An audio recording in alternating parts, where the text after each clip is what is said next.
కొంతమంది ఈ లక్ష్యాన్ని పోగొట్టుకున్నారు. నేను ఆత్మలను కట్టాలి, ఆత్మలను రక్షించాలి, ఆత్మల్ని బలపరచాలి, వాళ్ళే ఇవన్నీ చేయాలి అనే లక్ష్యాన్ని వదిలిపెట్టి ఎవరి యొద్దనో సహాయం పొంది, ఎవరి యొద్దనో మేలు పొంది, ఎవరి దగ్గర ఏదో పొంది దాని ద్వారా కొంత చేసి వీళ్ళు తమ గురిని, దర్శనాన్ని, లక్ష్యాన్ని మర్చిపోయి ఆత్మ సంబంధమైనటువంటి పరిచర్య కాస్త శరీర సంబంధమైన సర్వీసుగా మారిపోయిన చరిత్ర మీకు తెలుసు, నాకు తెలుసు. ఎంతమంది ఒప్పుకుంటారు? ఇది కూడా వాడు తప్పించే దారి మళ్లించే యత్నమే. కానీ ఏం చేద్దాం, మంచి అని చూపించి అందులోంచి దారి మళ్ళిస్తాడు వాడు. సోషల్ సర్వీస్ మంచిదే కదా, మంచిదే.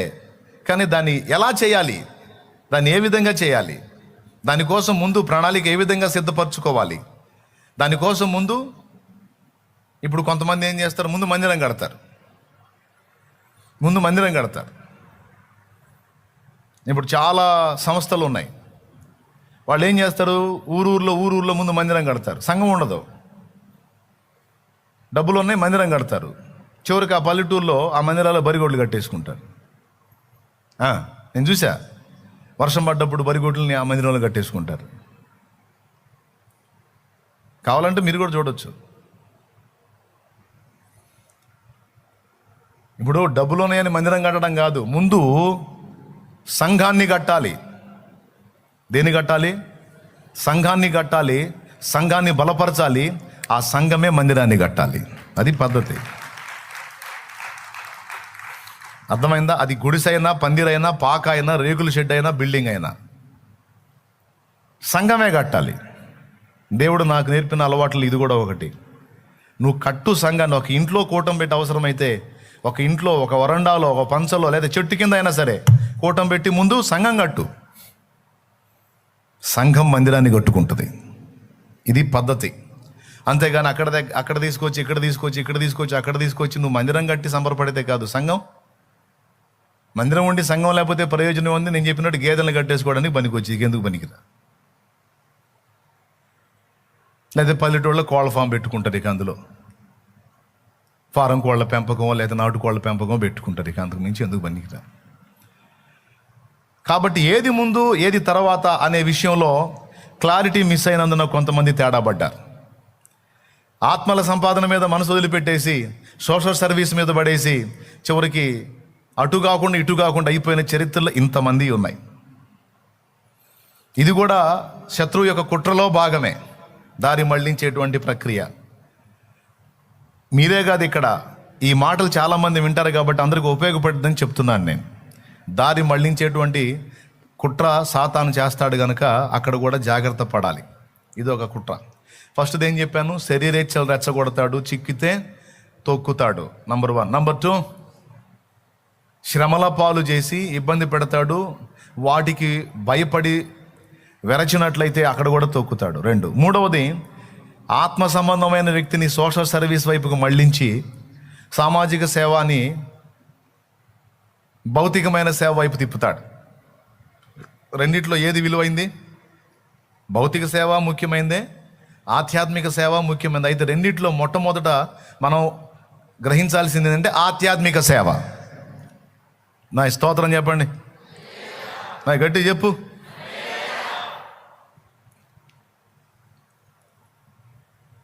సామాజిక సేవ మంచిదే, కానీ దానికంటే ముందు ఆత్మల రక్షణ కార్యం జరగాలి. ఆత్మలను కట్టినప్పుడు ఆత్మలు ఆ పని చేయడానికి నీకు సపోర్ట్ ఇస్తారు. అది ఒరిజినల్, ఇంకా తిరుగులేంది. సంఘం ఉన్నంత వరకు నువ్వు సాయం చేయొచ్చు ప్రజలకి. సంఘం అంతమయ్యేది లేదు, నువ్వు సాయం ఆపేది లేదు. అదే ఒకటి మీద ఆధారపడి మనం సోషల్ సర్వీస్ మొదలు పెడితే వాడు ఇచ్చినంత వరకు చేస్తాం, వాడు ఆపాడంటే మనం చేతులు ఎత్తేస్తాం. చివరికి మనం చేయలేము, మన ద్వారా పొందేవాడికి కూడా అందదు. కానీ అట్లా కాకుండా ఒక సంఘాన్ని నువ్వు కష్టపడి జాగ్రత్తగా కట్టగలిగితే, సంఘం ద్వారా నువ్వు సాయం చేయటం మొదలు పెడితే, నువ్వు ఉన్నంత వరకు, సంఘం ఉన్నంత వరకు దీనులకు సహాయం అందుతానే ఉంటుంది. అది కొనసాగుతానే ఉంటుంది. ఏది ముందు చేయాలో ఏది వెనక చేయాలో అర్థం కాకుండా అది మంచిదే కదా, ఇది మంచిదే కదా అని ముందు చేయాల్సింది వెనక చేయడానికి తారుమారైనప్పుడు అట్లా కూడా ఎఫెక్ట్ అయ్యే అవకాశం ఉంది. అది కుట్రలో భాగమే. 3, ఆ రూట్లో కూడా కొంతమందిని మంచి ఆత్మ సంబంధుల్ని దారి మళ్లించాడు. 3. 4వది అంటే నేను 3వ విషయంలో చెప్పింది ఏంటంటే గురిని తప్పించడం, లక్ష్యాన్ని తప్పించడం. గుంటూరు వెళ్ళాలని పరిగెత్తుతున్నాడు, గుంటూరులో ఏదో ఉంది దాన్ని పొందుకోవడానికి పరిగెత్తుతున్నాడు. వాడు ఏం చేయడు, జస్ట్ దిశ మళ్ళిస్తాడు, నరసరావుపేట రోడ్డుకి వెళ్ళి పరిగెట్టేటట్టు చేస్తాడు. మొత్తాన్ని పరిగెత్తుతానే ఉంటావు, కానీ గుంటూరు మిస్ అయిపోయింది. ఇప్పుడు నరసరావుపేటకి వెళ్ళి పరిగెత్తుతున్నావు. పరిగెత్తి ఫైనల్ చూస్తే గుంటూరు రాదు, నరసరావుపేట వచ్చింది. ఇదే నేను గుంటూరు కదా పరిగెత్తిందంటే ఆ దర్శనం ఎప్పుడో పోయిందిరా, ఆ గురి ఎప్పుడో పోయింది, ఇప్పుడు నువ్వు నరసరావుపేట చేరా అంటే జస్ట్ దారి మళ్ళించడం అంటారు. ఏమైనా అర్థమైందని నేను చెప్పింది మీకు? ఎంతమందికి అర్థమైంది? అర్థమైతే ధన్యులే. దేవునికి స్తోత్రం కలుగును గాక. పెద్దగా చెప్పండి. ఇది 3వది. ఈ 3ంటికి చిక్కకుండా ఆత్మల కొరకు పోరాడుతున్నాడు అనుకో, సరైన క్రమంలో సరైన విధంగా ఆ వ్యక్తిని ఇంక 4వ ఆలోచన ఏంటో తెలుసా? చంపేయటం. ఏదో ఒక వంక చూపించి శాల్తీని లేపడానికి వాడు కుట్ర చేస్తాడు. సేవకులందరికీ ఆత్మ సంబంధంగా ఆత్మల కొరకు భారంతో, బాయ్ వింటున్నావా నాయనా, స్తోత్రం చెప్పు, ఆత్మల భారంతో పరిగెత్తేటువంటి ప్రతి ఒక్కడిని ఈ 4 విధములైన శోధనలు వెంటాడతాయి. 1 లోకాశలు, 2 శ్రమలు, 3 దర్శనాన్ని తప్పించడం, 4 మరణం. ఈ 3ంటికి చిక్కనోడిని 4వ దానిలో ఏదో ఒక రూట్ చూపించి ప్రాణం తీయడానికి, శాల్తీని లేపేయడానికి వాడు కుట్ర చేస్తాడు. ఈ కుట్ర పౌలు మీద జరిగింది. పౌలు ఒక్కడే కాదు, పౌలుతో పాటు మరికొందరికి కూడా అదే శోధన ఎదురైందని పౌలే చెప్పాడు. ఒక్కసారి అదే వచనం ఒక్కసారి మీరు చూడండి. 10వ వచనం, ఆయన అట్టి గొప్ప మరణము నుండి మమ్మును తప్పించెను. నన్ను తప్పించనన్నాడా, మమ్మును తప్పించనన్నాడా? అంటే పౌలు ఒక్కడే కాదు, పౌలు లాంటి ఆత్మల భారం, ఆత్మీయత కలిగిన వ్యక్తులను కూడా సాతాను మరణం ద్వారా ఎఫెక్ట్ చేయాలని కుట్ర చేశాడట. అయితే దేవుడు మమ్మను తప్పించాడు అని చెప్పాడు. దాంతోపాటు ఇంకో మాట అన్నాడు, అటువలనే మీరు కూడా మా కొరకు ప్రార్థన చేయుచు సహాయము చేయుచుండగా ఆయన ఇక ముందుకును మమ్మను తప్పించునని ఆయన యందు నిరీక్షణ గలవారమై ఉన్నాము అన్నాడు. స్తోత్రం చెప్పండి. అదండి సంగతి.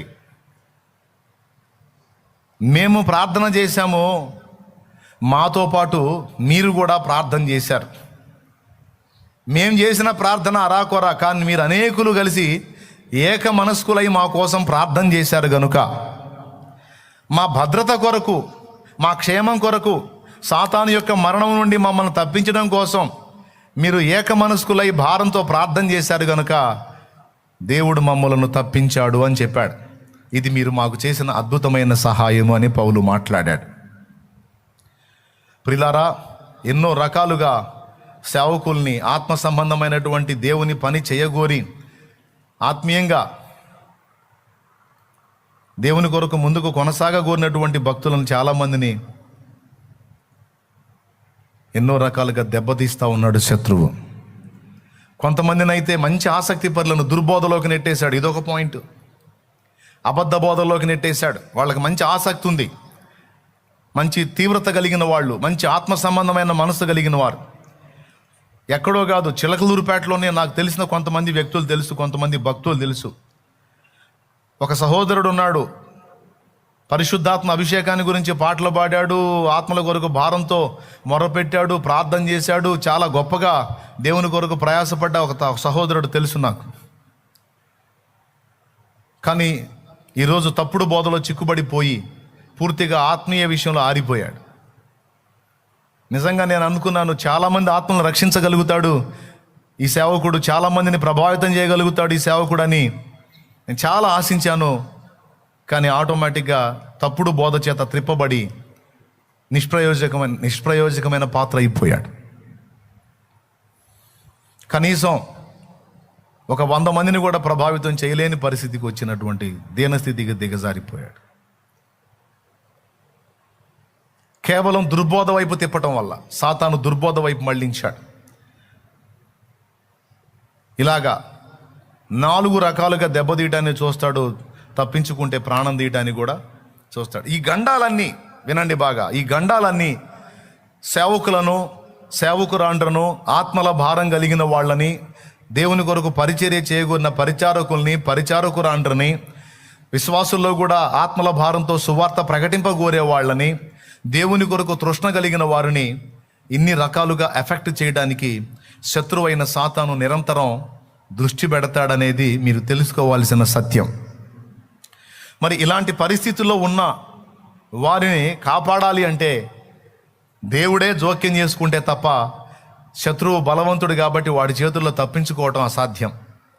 దేవుడు జోక్యం చేసుకొని ఎప్పటికప్పుడు ఈ 5 సంగతులలో నుంచి సేవకులను కాపాడితేనే ఈరోజు మనుగడ సాగుతుంది. శరీరేచ్ఛలకు చిక్కకుండా, లోకేచ్ఛలకు చిక్కకుండా, ఇంకా శ్రమల కొలిమిలో కాలి కూడా దేవుని యందు విశ్వాసంలో స్థిరులై పని మీదనే మనసు పెట్టి, అలాగే గురిని దర్శనాన్ని కోల్పోకుండా, తప్పుడు బోధల్లో పోకుండా, చావు గోతిలో పడకుండా ఈ 5 కాపాడబడుతున్నారు సేవకులు అంటే అది ఫస్ట్ దేవుని కృప, రెండవది విశ్వాసుల సహాయం, ఆత్మ సంబంధులైన విశ్వాసుల ప్రార్థనా సహాయం. ఎందుకో ఈరోజు మళ్ళా చెప్పాలనిపించింది, అందుకే ఈ విషయాలన్నీ మీ దృష్టికి తీసుకొస్తున్నాను. మీరు మా కొరకు ప్రార్థన చేయటం వలన మీరు సేవ చేసిన వారు అవుతారని మీకు తెలుసా? సేవకుల కొరకు ప్రార్థించుట సేవే, అది ప్రార్థన సేవ, విజ్ఞాపన సేవ. సంఘం కొరకు, సంఘ నాయకుల కొరకు, ఆత్మల కొరకు, అన్ని జనుల రక్షణ కొరకు అంగలార్చేటువంటి వాళ్ళు సేవే చేస్తున్నారు. ఇంకా చెప్పాలంటే అది గొప్ప సేవ.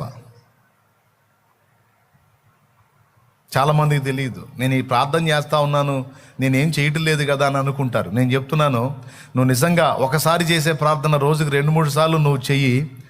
అనేక ఆత్మల కొరకు, ఆత్మీయ నాయకుల కొరకు, వారి క్షేమం కొరకు నువ్వు పెట్టేటువంటి మొర సేవ లెక్కలోనే దేవుడు రాసుకుంటున్నాడు అని గుర్తుపెట్టుకో. ఇంట్రెస్ట్ ఉంటే రాసుకో, గుర్తు, అది సేవే. ఇంకా చెప్పాలంటే సేవకులకే సేవట. అది సేవకులకే సేవ చేయటమట. అందరికీ సేవ చేసేవాళ్ళు సేవకులు అయితే సేవకులకే చేసే సేవ ప్రార్థనా సేవ. చిన్న పాటలు రాశారు ఏబి మాసిలామణి గారు. జయ హే జయ హే అనే పాట కూడా. అయ్యగారు, మీరు దైవజనుల కూటంలో అందిస్తారు కదా, మరి ఏదన్నా ఒక పాట రాయండి అంటే అక్కడ సేవకుల కూటానికి ఉపయోగపడే విధంగా ఆయన పాట రచించారని తన బుక్లో రాశారు ఏబి మాసిలామణి గారు. మచిలీపట్నంలో సేవకుల మీటింగ్ కోసం రాసిన పాట. మధురం మధురం మధురం మధురం యేసు ప్రభు సేవ మధురం.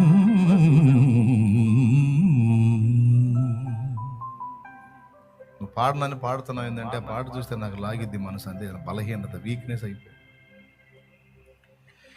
మధుర మధుర మధుర సేవ మధుర మధుర మధుర సేవ యేసు ప్రభు సేవ మధుర మధురం మధుర మధుర మధుర సేవ యేసు ప్రభు సేవ మధుర మధురం.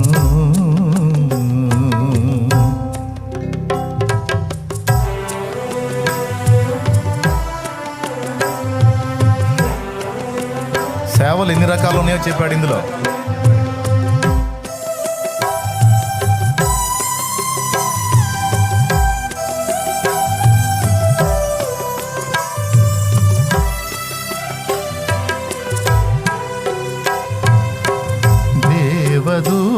దేవదూతలకును లేని దైవజనుని సేవ, దేవదూతలకును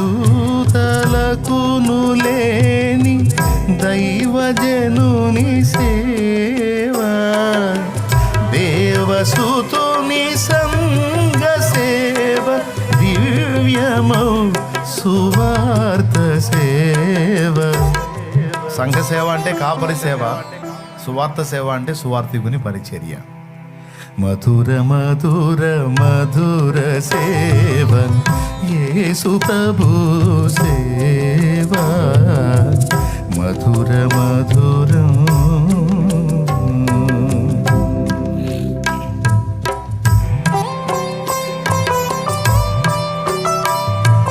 మొదటి లైన్లో సంఘ సేవ సువార్త సేవ మాట్లాడాడు.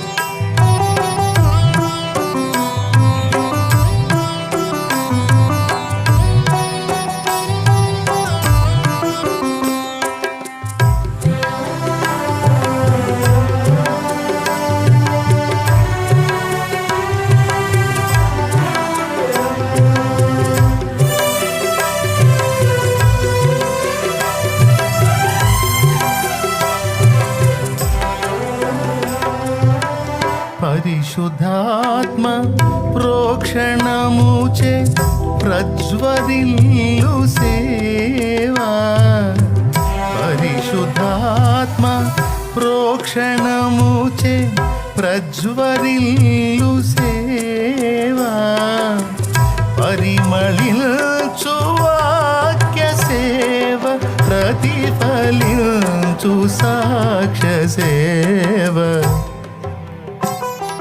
ప్రతిఫలించు సాక్ష్య సేవ, మధుర మధుర మధుర సేవ యేసు ప్రభు సేవ, మధుర మధుర.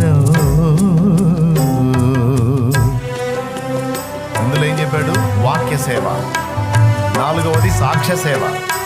ఇతరులకు నువ్వు సాక్ష్యం ఇచ్చింది కూడా సేవే. నువ్వెందుకు మారావో అనేక మందితో నువ్వు పంచుకుంటున్నట్లయితే నువ్వు సేవ చేస్తున్నావు. ఆయా ప్రాంతాల్లో, సంఘాల్లో, సమాజాల్లో నిలబడి నువ్వు వాక్యం చెప్తున్నావు అంటే ఇది వాక్య సేవ. ముందేం చెప్పాను? కాపరి సేవ, సువార్థికుని సేవ, వాక్య సేవ, సాక్ష్య సేవ.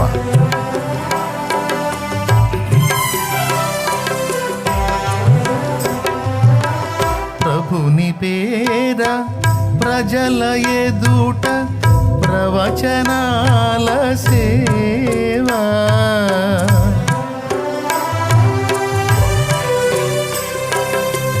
ప్రభుని పేర ప్రజల ఎదుట ప్రవచనాల సేవా, ప్రజల పేర ప్రభుని ఎదుట ప్రార్థనలు వచించు సేవ, ప్రార్థనలు వచించు సేవ, మధుర మధుర మధుర సేవ యేసు ప్రభుని సేవ, మధుర మధుర.